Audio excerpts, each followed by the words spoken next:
The greatest feeling in the world was holding my own gun. I'm hypertensive, but all my decisions been wholesome. My independence had me flipping on siblings I stole from. Said I'm just big and loud. Well, half a pound is my silent treatment. I punched out plugs I could've stopped from eating. Jackie Gleason on the TV while his mama's sleeping. That plate was made, or he got that chick filleted like she Polynesian.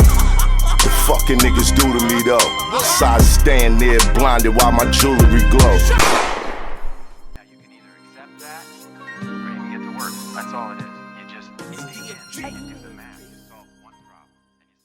Besides that time that you said that you was on the stage with Kanye, Kid Cudi, and the rest of the cats, did you ever connect with Kanye after that?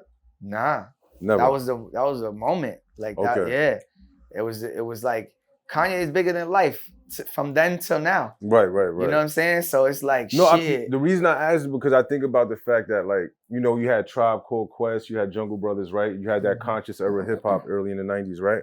Mid 90s, and then Kanye does this, you know, track for Jay-Z and blows the fuck up, and then people realize he could really rap, right? Mm-hmm. Yeah. Being that he could really rap and he could really make dope beats, and he's really attached to the culture. He's a bars guy. He goes back and he says, I'm gonna take Slum Village. Right. I'm gonna take Little Brother. Right. I'm gonna take Twista. I'm gonna take Common. This person, that person, and I'm gonna curate this group of, this culture of music that's been missing for so long. And I'm gonna make them big based off of what I've done.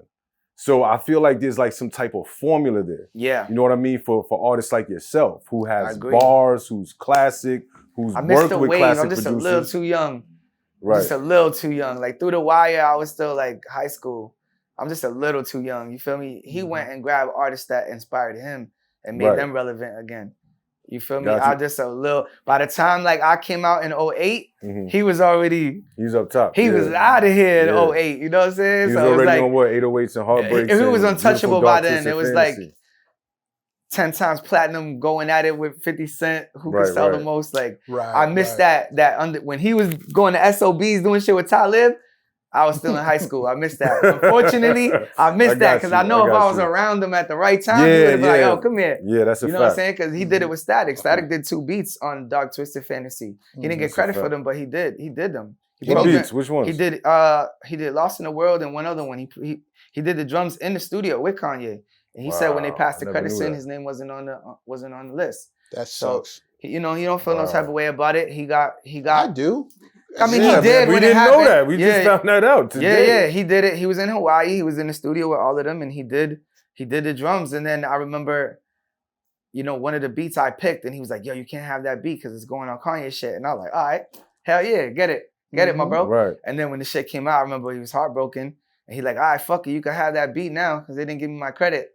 So we ended up using the same beat on our shit. For Lost in the World. The drums, yeah. The drums, right. You know what I'm saying? Come on, it was 2 of them. Crazy. It was that one, it was another one. But that shit always never set. I'm not coming up here to shit on Kanye. It's just the industry's like that, right? You got 10 cats working on the beat. Sometimes people forget who did what. I'm not saying that's crazy because when Kanye was working on Stronger, and he went to all these other producers and he went to Timbo. That's the story that's out there everywhere. That nobody could do these drums. He kept trying shit Timbo, until he found the right one. Right. Yeah. And Timbaland, you know, obviously Timbaland and other producers got credit, but it was like Timbo made this track what it is. Right. Yeah, so it's like, why not do that with Static Selector? Yeah, you I think if I had to guess, and I'm just me being a good person, I would say that it was just like the credit got forgotten. I don't think he was like, fuck Static or anything. You know what I'm saying? I think it was 100 dudes in there, and they just said, "Yo, Amber Rose was fucking his head up. That's what happened." Oh, Jesus. They were like, fuck. Nah, you know that shit. Like, I ain't gonna lie. Once in a great while, I'll forget somebody's credit. But if you see the vinyl I gave you, you saw. You saw how you said, "Damn, you gave everybody credit." I've been breaking my brain trying to remember. Yo, Paul, who's that guy who was with in Houston recording your vocals? Yo, Solene, who was that? Who recorded your vocals in L.A.? You know what I'm saying? Like.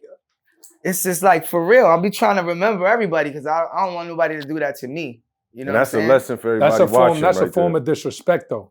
If somebody took like the time out to like help you craft something, that's like missing the name on the album. Like we did a record together, but you put the and then you don't put the feature. That's like disrespect. You know who's done that a bunch of times? Who?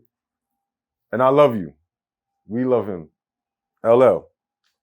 Love LL. What happened? Yes. Bro, Love You Better. You don't know who's on the hook of Love You Better. You don't know who's on the hook of Doing It and Doing It Well. With the female voice, right? So they get the background vocal credit, not the feature. Does anybody know who was? Probably got paid. Yeah, probably got paid behind the scenes. Yeah, but the thing is, it's like, if you somebody who's I'm not saying this is the case with what LL did. I don't know what the politics was behind it. But it's like if there's a bunch of people in the studio and say Paul Wall say, yeah, champ, come to the studio. And I know how to rap, or I know how to write hooks. Probably signed the and NDA. It's just like, yo, this is one of my mans. All right, yo, just put this hook together. All right, yo, I gotta go, bro. I got something to take care of. I'm out. Yeah. Right. The next thing you know, it's like if Paul decides or Termanology decides to sing the hook, then it's like, yo, this hook is fire, and it just get overlapped. Right. Yeah. Just get overlapped. The label picks it up. Then it's like, all right, it's out of here. Yeah, but I'm saying though, they probably got a bag and then sign this non-disclosure.